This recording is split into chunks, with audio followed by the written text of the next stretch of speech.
thing goes down 1,000 feet. And I'm gonna show you what it looks like down there on the working levels of the Mollie Kathleen mine. So let's get into it. Now, so come on, let's go. Gonna go down 1,000 feet.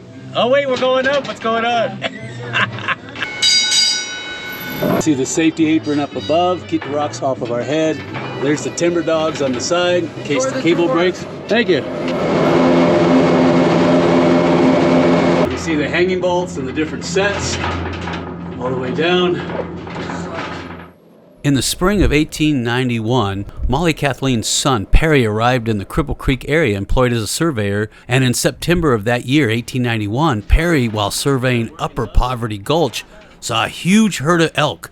Later he told his mother, Mollie, of the herd, so she headed out to see for herself. As she made her way up Poverty Gulch, 300 yards past Cripple Creek's first gold strike by Bob Womack, like at the Gold King mine, Mollie decided to take a break. As she was looking around, something caught her eye. Mollie noticed an interesting looking rock formation.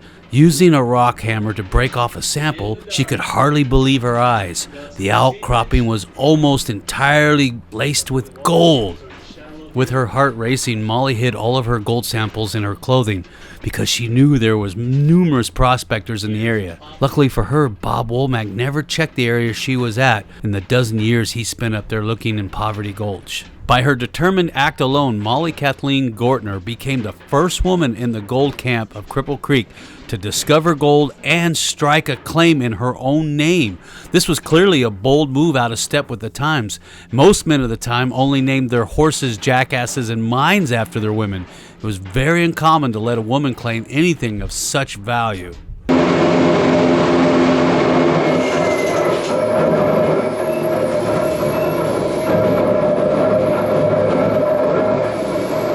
It looks pretty good. It's still rotten. I like that. What anybody was saying. So a man in the district from Victor solved the problem. We are guys. Hey, Mark. How's it going? Pretty good. And you? You know, hanging in there. They are all the time. All the time.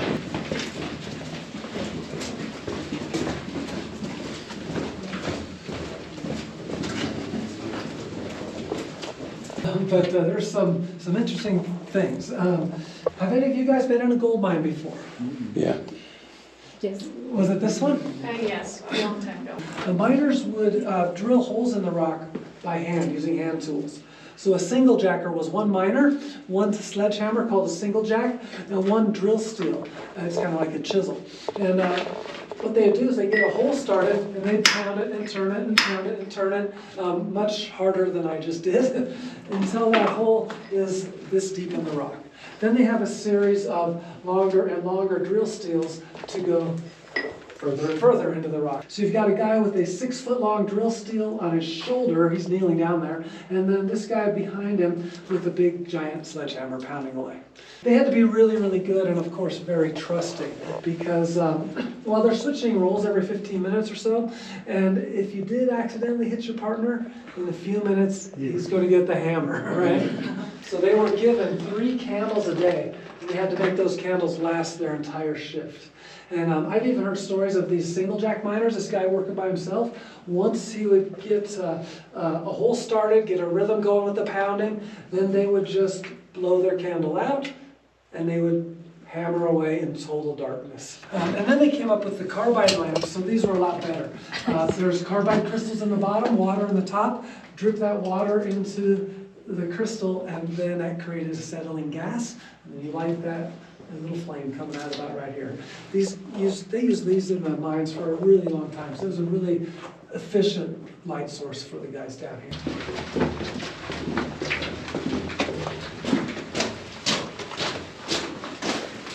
This guy here, he's a mucker. He gets paid $3 a day to shovel rock. And this is a high-paying mining district back then.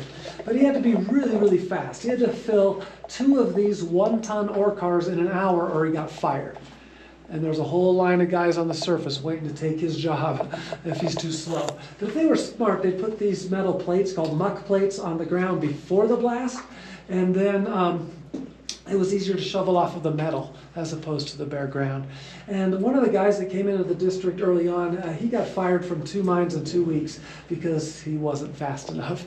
The guy's name was Jack Dempsey. This is a mucking machine, and using this it takes only a few minutes to fill one of these ore carts. By 1930, almost every mine, no matter how big or small it was, had one of these machines.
In 1910, with the power machinery coming down here, this is a drifter drill. It's also called a column drill, and it's also called a liner drill. It only has 3 drill steels, 2 feet, 4 feet, and 6 feet long.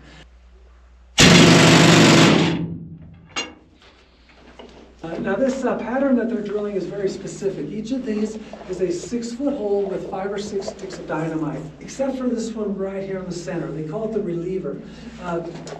They leave that one empty because when the rock first blasts, it needs somewhere to go in order to break apart properly. And the fuses are kind of different lengths so that each section of rock will blast at a different time in a sequence about 1 second apart. So the first section to blast is this 5-hole burn here, then the box would go, then the knees and the ribs would blast, then the back would go, and then these 3 down here were the last to blast. They are very important. They're called the lifters. And those holes are drilled at an angle down about 30 degrees. So when everything else blasts, boom, boom, boom, boom, they blast last and they lift the rock out of the hole and onto those metal muck plates out here. At the end of the blast, your hole was 6 feet deep, 5 or 6 feet wide, 6 or 7 feet tall, but all the rock you just blasted is out here. So that makes it easier to muck it out, and it also allowed drillers to start drilling while they're still mucking from the last round. And they were just trying to make it as quick and as efficient as they could be. In 1940, the miners' lives got a lot easier with this jackleg drill. They still use it in underground mining today, and it only takes 1 drill steel 6 feet long right from the start. And then it has this adjustable leg, the jack leg, that has air going through it. So now that hole takes about 2 minutes to drill 6 feet. And moving it to the next hole, though, is really the real time saver because it only, I would say it weighs 120 pounds. And so that miner can drill the hole, pull it out, adjust the leg, set it, and then start drilling that next hole almost immediately. And it's just as loud as that other one over there, but where that other one, that drifter drill takes about 6 hours or so to drill all of those holes in the pattern, this takes 2 hours or less. So a lot faster.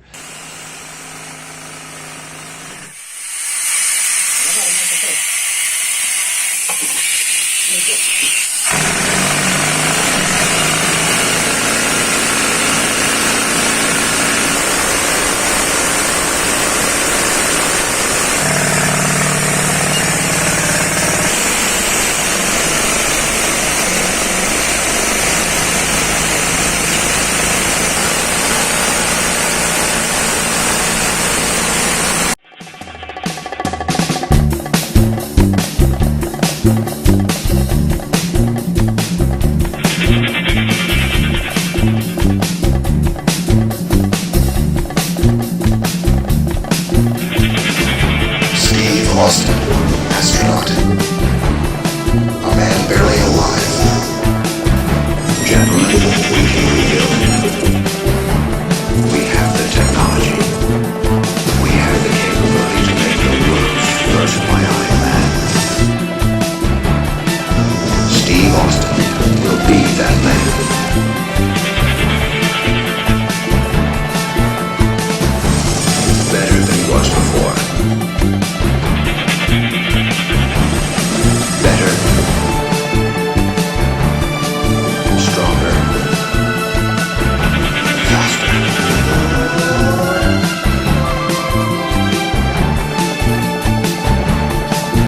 here, this is also more modern. This is a detonation cord. It burns really fast. It burns at over 2,000 feet a second. But they always put a regular fuse here right at the beginning because they wanted to give themselves 2 to 3 minutes to get out of here before that first blast happened. They would go back to the shaft or they'd go down a long tunnel and around a corner somewhere. And the holes are not filled completely with dynamite. There's only one little primer stick of dynamite here pushed away in the back of each hole. The rest of the explosive is sprayed in using an air gun like this. And the mixture they're spraying in is what they call prill, but it's actually ANFO. It's ammonium nitrate and diesel fuel mixed together.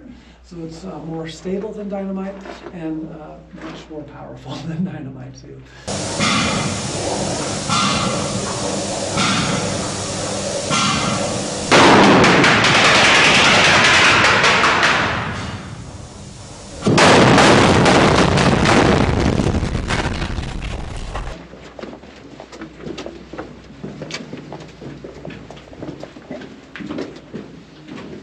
Now, these tunnels all have different names based on what they do and where they go.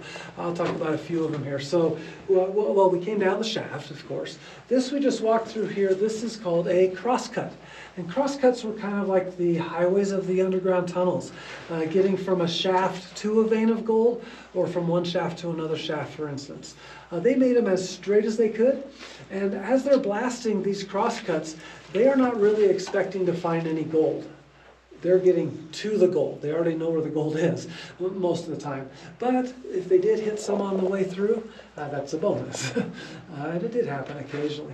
Now, if there was more of a horizontal vein of gold going through the rock, those tunnels that follow those veins are called drifts.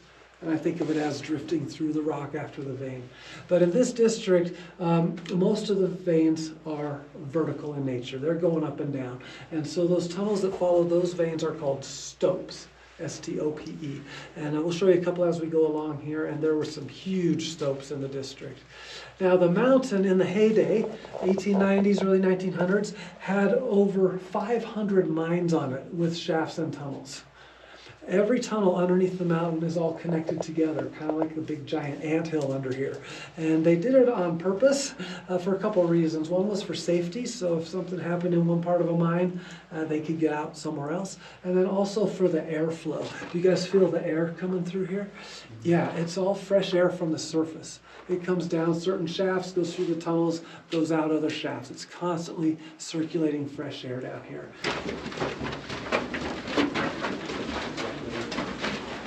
You just want to go up to that platform there and look up and hold on to those hats when you're looking up, okay? It's pretty cool. And dangerous at times because they're always in their own way, the deeper they got. So what they found was faster and safer was to sink a shaft beside the vein and then every 100 feet down do a crosscut tunnel to the vein. This is purple fluorite. It's the most common mineral that gold attached to here. And in with the fluorite here are very tiny and even microscopic particles of gold.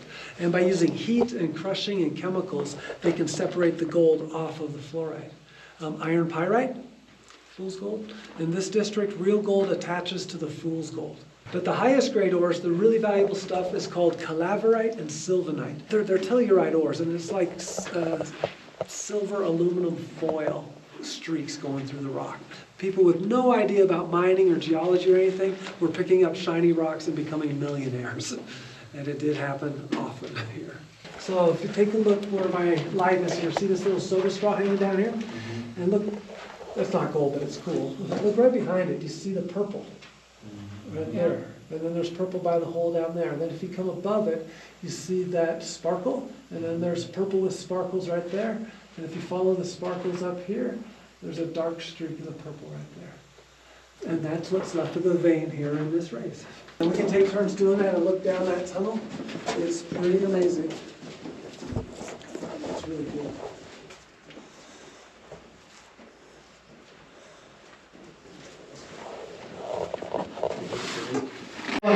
These are a couple of examples of the stoper drills. So you imagine those guys on those platforms, sometimes 100 feet in the air, drilling up. This is the original version. It's called a wiggle tail.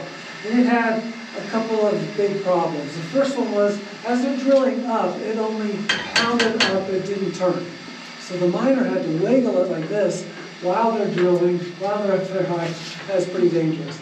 But the worst part about this drill, and why they called it the Widowmaker, is because as they're drilling up, all of that granite dust is coming down. They're breathing it, it's like little shards of glass cutting apart their lungs. It's a condition called silicosis or rock lung, and yes, miners did die pretty young because of using this drill. But unfortunately, they didn't know what was going on, they didn't think about mask or anything, and they used this drill for almost 10 years before they figured out it was causing the silicosis. All right, it's pretty cool. It has this little stinger leg on the bottom. Pushes it up.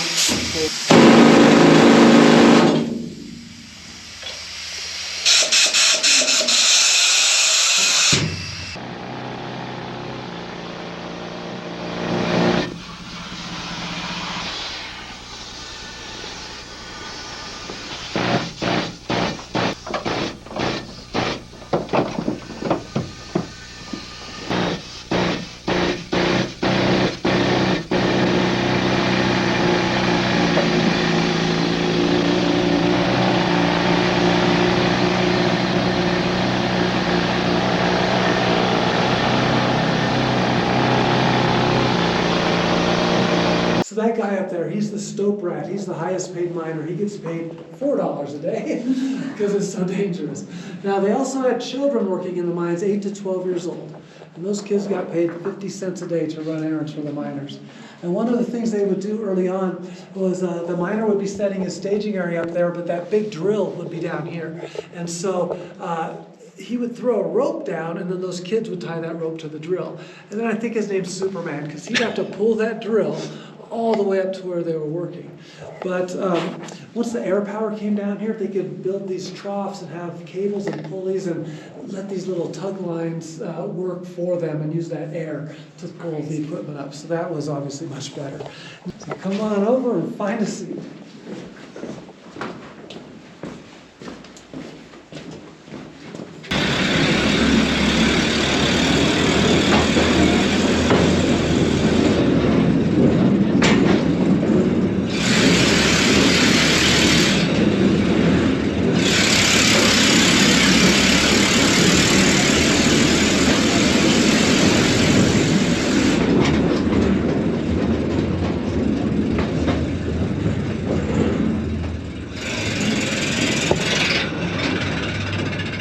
Does anybody need the restroom?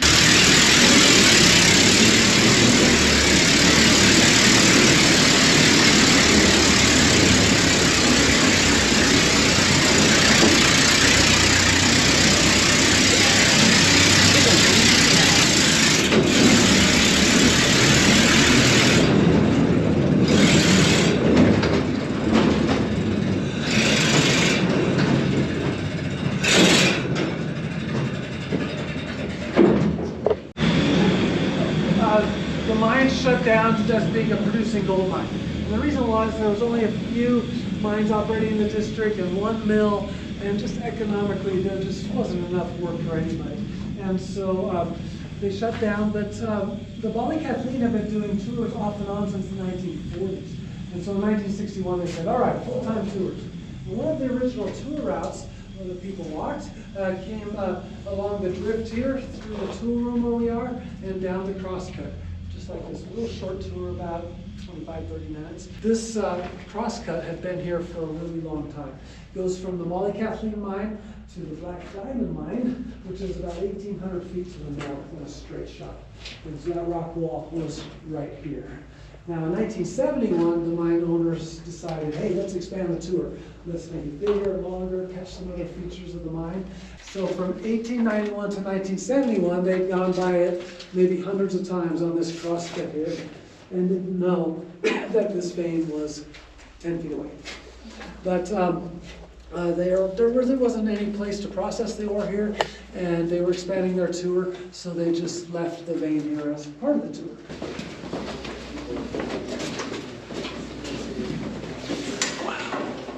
All right, come on in if you like rocks. Yes, I It's a do. good place to be. Well, we're in a rock, I guess.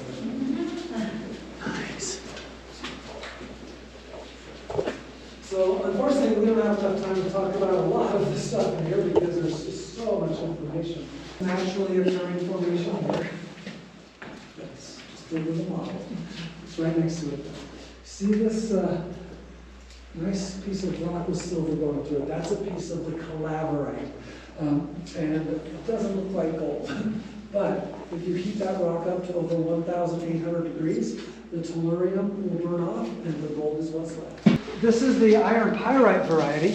So whatever has sparkles is the fool's gold. And remember, in this district, the real gold attaches to the fool's gold. And if you can find a good piece of it, it'll have little cubes. The pyrite will form little cubes. And if you can see that, it's a pretty decent piece. Yeah.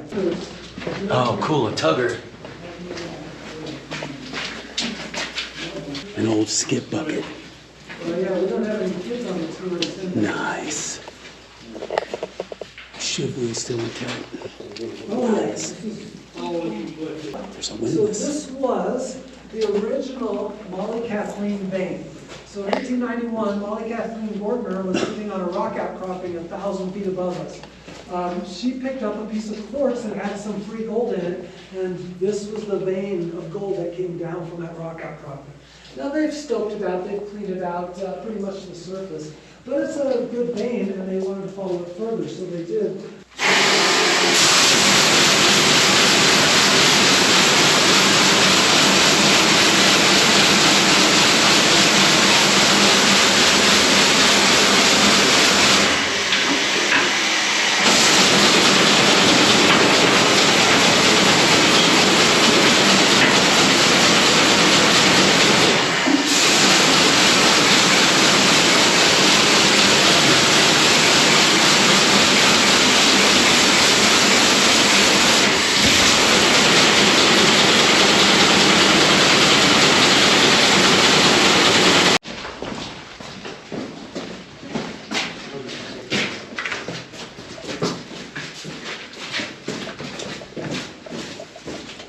Uh-oh. And it doesn't need to be down there with that crosscut. Nice. Lunchroom, sweetie. Yep. Lunchrooms. Look familiar? Oh, the blowers. Yeah, we did a big loop.